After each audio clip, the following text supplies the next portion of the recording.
Welcome back to War Thunder and welcome aboard the KV-1 ZiS. What a fantastic vehicle. I think it is best described as, if you're a German tanker, some sort of lower tier Tiger, but overall different, and armor has much more value at that BR, especially when you are facing down tiers, unlike the Tiger that gets ruffle stomped very often by APDS rounds that have up to 280 millimeters of penetration from the 20 pounder from the British, of course, APCR rounds, or the Russian 122. The KV-1 doesn't have to face such guns very often, and even then it's very trollish. Now, the one thing that is very connected to the Tiger, I'd say, is the term of angling. And angling is always something that you need to keep in mind. Either you should do it when you expect an enemy, or you should avoid it because part of the side armor or the front part gets then exposed, and that then would be vulnerable to overmatch or interaction rules and so on. The KV-1, however, is overall in its armor scheme relatively simple, and yet it's fantastic. The front of the hull has additional armor up to 100 millimeters. The front of the turret has a lot of overlaps, and there are weak spots, but they are always tricky to hit, especially when you angle and rock forwards and backwards, like I would recommend for the Tiger as well. Or especially the King Tiger. Could you go hull down? To a certain degree, yes. 6 degrees of gun depression is that extra 1 degree that lets you feel a bit more comfortable on a level that you don't even realize too much, but it's there. And I think overall the vehicle is not bad. You can't say this vehicle is bad. Yes, it's sluggish. Yes, it doesn't have the highest top speed and also not the highest acceleration.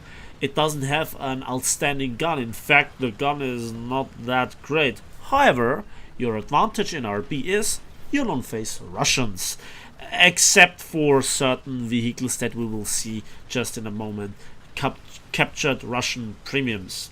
And an enemy is reversing right into my gun. Thank you very much.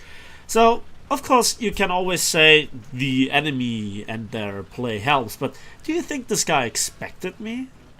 I mean, I was flanking some sort of medium tank variant, be it the heavy tank variant, so to speak, in a Russian heavy tank.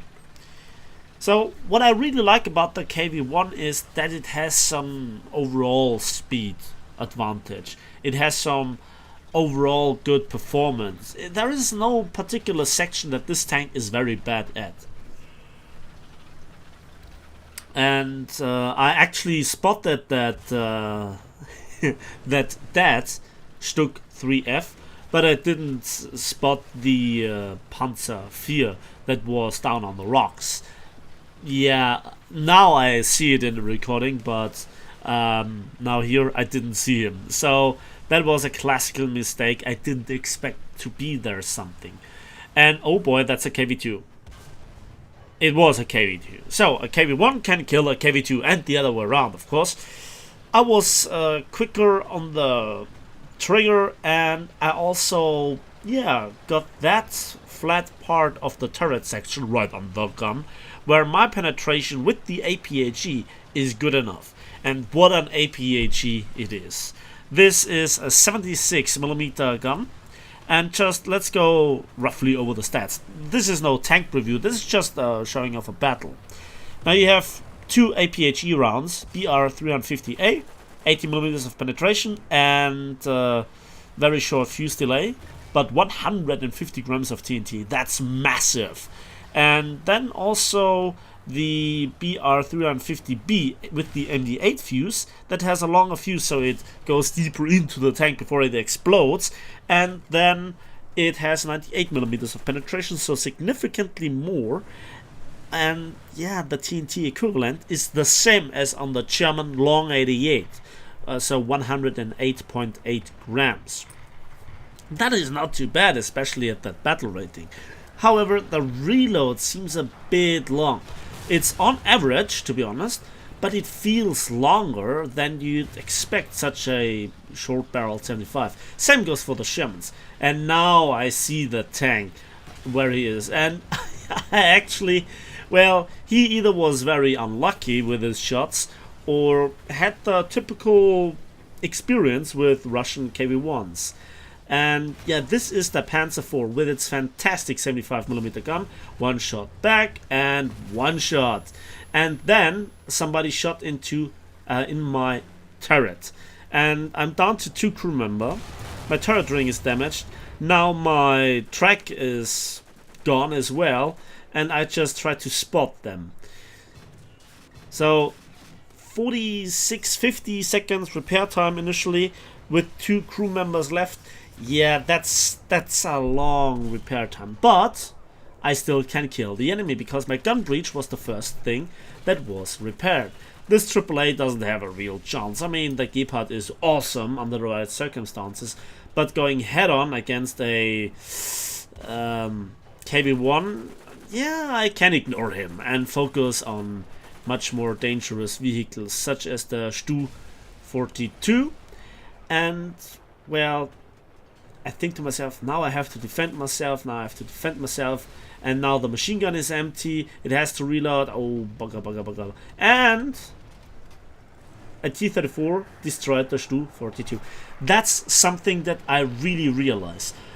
Russian teams, when they are pushing together, are extremely strong.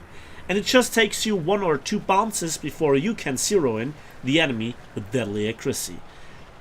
Now, I think there are many tanks that on open field can deal with a KV-1. There are many vehicles that have an appropriate gun, such as the Panzer IV. However, it's always those slight anglings, those strange shots that happen so often in Russian vehicles, which was my experience when I drove them, which was my experience when I fought them with any nation. And especially at lower tiers, the KV-1 is quite a number. It's just always in the minds of people. And so I angle myself against this Henschel. I think it was the one with the 75, but no problems against that shot. So yeah, I think he could have severely damaged me if I would have not angled myself. But now I think I have a few seconds before he can come around because that plane is quite sluggish. Against rockets, the KV-1 also can hold itself. Overall, the armor is tricky. The add-on armor on the front is very strange and effective indeed. The weakness is also not the turret. As I mentioned before, it has overlaps. And you can see here, now I can go into the open field. I want to go to the further spawn, the spawn that's further away, because I saw a lot of AAA fire there and I just wanted to harvest myself some free AAA kills. However, little spoiler, it's not going to happen. I observed the ridgeline on my left because that's the ridgeline where the enemy spawn point that is closer is behind, and people can go hull down there, especially American tanks with their fantastic 10 degrees of gun depression. Granted, the Panzer IVs also have fantastic overall performance, and there I got tracked. So I expected a AAA there. I get shot from behind by machine guns, and 50-second repair time. That's quite something. I look around and somebody's shooting with lasers, and he is hitting as much as stormtroopers in Star Wars. What a coincidence. So, jokes aside, second KV-1 is here. Still 30-second repair time. And there is just nothing that I can do at the moment. I look around, I see nothing, this is also the cleanup time at the moment. So the exciting part is over, or is it? No? Somebody shot me from behind. I zero in. My turret was angled, and now he hit my transmission. Yeah. So I have to repair it all over again, because I went into the automatic track repair. So yeah, and now my gun bridge is damaged as well. By the way, that is the weakness of the KV-1. The gun mantle, which is strong on most tanks, is actually the weak spot on the KV-1. And also certain versions of the T-34, especially the early ones. But I'm quite angled here against this guy. We have all 3 capture zones. Again, Russian teams are just absurdly good in doing that. And I think that's a 75mm gun. So I don't want to waste my shots, because the reload rate is quite high with just 2 crew members. It's awfully long. And now I use a bit of speed and I turn around. At this moment I'm vulnerable and I get rocket striked immediately, but it doesn't do any damage. Let me tell you this, if you do this with any other nation's tank, you would be blown to pieces. Rockets don't seem to do the damage against Russians overall, due to the overall really good armor, than they do against Russian vehicles, against other nations' vehicles. So there is a AAA vehicle behind me. I let the turret turn around. Again, 50-second repair time. Yeah, I think the P-38 with the rockets, well, the rockets are very low on the vehicle. Second track is down. And now I really regret to not have any HE shells loaded. For exactly that reason, you take HE shells with you. Just a few, just a few. So again, the machine gun is now about to end its belt. And yeah, this guy can't do anything against me. He gives me an absurd amount of spawn points and research points to a certain degree. And now he got taken out by an I-15. But this I-15 will not be able to celebrate that victory for too long. So, 10 seconds for the repair. There is another strike coming. It's just a machine gun fire. And the I-15 was taken out by the Bf-109. Friedrich. Tracks are up. And there we go. And I get shot from behind. Or from the front rather. So I turn around. And I actually also let my hull rotate a bit more to support the turret rotation speed, which is not very good.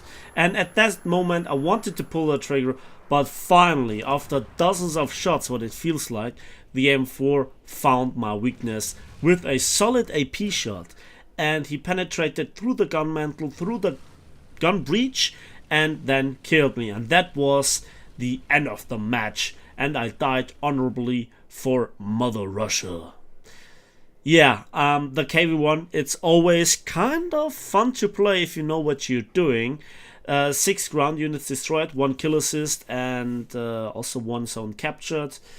Yeah, quite a result. And that was the first and last game that I had to play to research the D350A smoke shell. How useful it is in a KV-1, well, we will see. So that's the result, and I was second in team, which is quite absurd. You know, the leading guy was then in a plane, I guess. So yeah, there's that. Anyway, I hope you enjoyed this battle as much as I enjoyed playing it. And yeah, I'm currently going through the lower tiers again to get the smoke shells back. Quite a nice, interesting experience.